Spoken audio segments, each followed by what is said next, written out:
Hello friends, welcome to my channel. चलिए इस video में हम समांतर श्रेणी अरिथमेटिक प्रोग्रेशन को पढ़ते हैं। ठीक है, तो देखिए अरिथमेटिक प्रोग्रेशन को शॉर्टकट में एपी कहते हैं। ठीक है, अब जान लेते हैं कि अरिथमेटिक प्रोग्रेशन समांतर श्रेणी कहते किसे हैं। तो देखिए संख्याओं के अनुक्रम को एपी कहते हैं।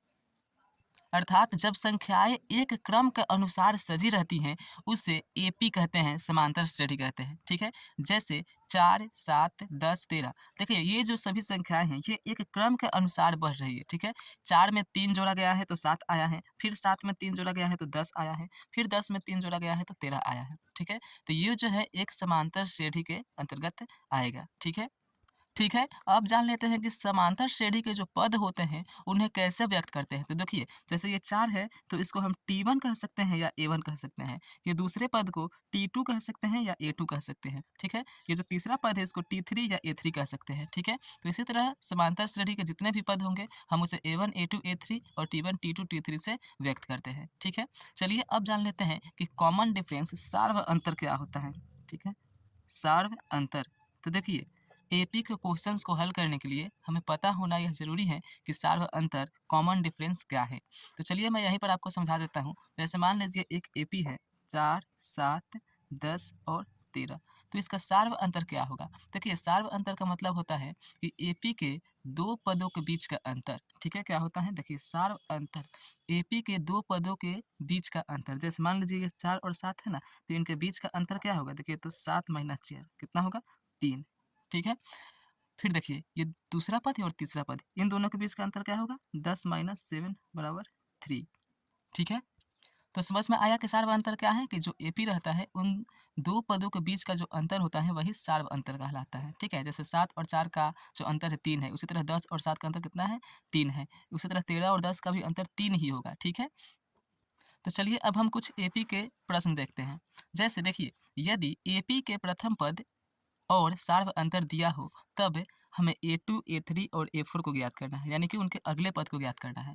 जैसे मान लीजिए A बराबर दे दिया है 4, A बराबर 4 और D बराबर 3, यानी प्रथम पद 4 और सार्व अंतर 3 है। तो हमें A2 कैसे निकालेंगे, A3 किस तरह से निकालेंगे। तो देखिए क्या करेंगे A1 में यदि D जोड़ देंगे तो हमें A2 मिल जाएगा, फिर A2 में D जोड़ देंगे तो A3 मिल जाएगा, फिर A3 में D जोड़ देंगे तो A4 मिल जाएगा। क्यों, क्योंकि देखिए जो एपी रहता है वह सार्व अंतर को लगातार जोड़ने से ही बनता है। जैसे मान लीजिए 3, फिर हो गया 7, फिर हो गया 11, फिर हो गया 15। तो देखिए यदि हमें ये निकालना हो A2, ठीक है, और हमें A1 पता हो, ठीक है, A1 पता हो और D पता है। जैसे मान लीजिए A1 इसमें क्या है 3 है, ठीक है, और D कितना है तो 7 में से 3 जाएगा कितना होगा 4। ठीक है, तो D है 4। और मान लीजिए हमें ये निकालना है A2, तो कैसे ज्ञात करेंगे, क्या करेंगे A2 लिखेंगे, A2 बराबर क्या लिखेंगे A1 प्लस डी। तो A1 क्या है 3 है तो लिख देंगे 3, और D कितना है 4 है, तो 3 और 4 कितना हो गया 7। तो ये हमारा A2 निकल गया। ठीक है, देखिए तो यही ना A2 है। तो उसी तरह से यदि हमें ये सभी पद ना दिया हो और A1 और D दे दिया हो और कहे कि ये सभी अगले पद को आप ज्ञात करिए, तो किस तरह से निकालेंगे हम इस वीडियो में सीखेंगे और इस क्वेश्चन को हल करेंगे। ठीक है, तो देखिए ए दिया है 4 और डी दिया है 3। A2 ज्ञात करना है तो क्या करेंगे A2 के लिए A1 प्लस डी, तो A1 कितना है 4, तो लिखिए 4 और डी कितना है 3, तो कितना हो गया 4 और 3 7। ठीक है, अब A3 निकालना है तो A2 कितना है, देखिए तो A2 यहाँ है तो A2 7 है, तो लिखेंगे 7 प्लस में क्या डी लिखेंगे तो 3, तो 7 और 3 कितना हो जाएगा 10। ठीक है, तो ये हो गया हमारा A3।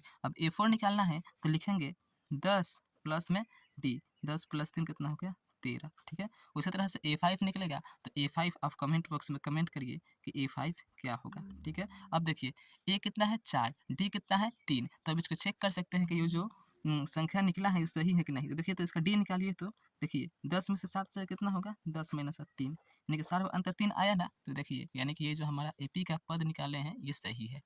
ठीक है, चलिए दूसरे टाइप के क्वेश्चन देखते हैं। जैसे निम्न एपी के लिए प्रथम पद और सार्व अंतर ज्ञात करें। देखिए तो इसमें हमें प्रथम पद और सार्व अंतर निकालना है। तो ये तो हो गया प्रथम पद हमारा, यानी कि A1 बराबर 6, ये ऐसे ही दिख रहा है। ठीक है, अब हमें निकालना है सार्व अंतर। तो सार्व अंतर यानी कि डी, तो डी निकालने का फॉर्मूला क्या होता है A2 माइनस A1, यानी कि दूसरे पद में से पहले पद को घटाते हैं। तो क्या करेंगे ये 3 है तो लिखेंगे A2 माइनस A1, तो 3 माइनस 6 कितना हो जाएगा, 3 में से 6 जाएगा तो -3। ठीक है, तो हम इसमें से कहीं से भी डी निकाल सकते हैं, या तो इस पद में से इसको घटाइए, या 0 में से इसको घटाइए, या इसमें से इसको घटाइए। ठीक है, तो डी निकालना बहुत ही आसान है। ठीक है, दो पदों के बीच का क्या करेंगे अंतर निकालेंगे, डी निकल जाएगा। ठीक है, नेक्स्ट वीडियो में हम सीखेंगे कि ए एन बराबर जो होता है a plus n minus one into d कैसे होता है और इस फॉर्मूला पर ए पी के प्रश्न को हल कैसे किया जा सकता है।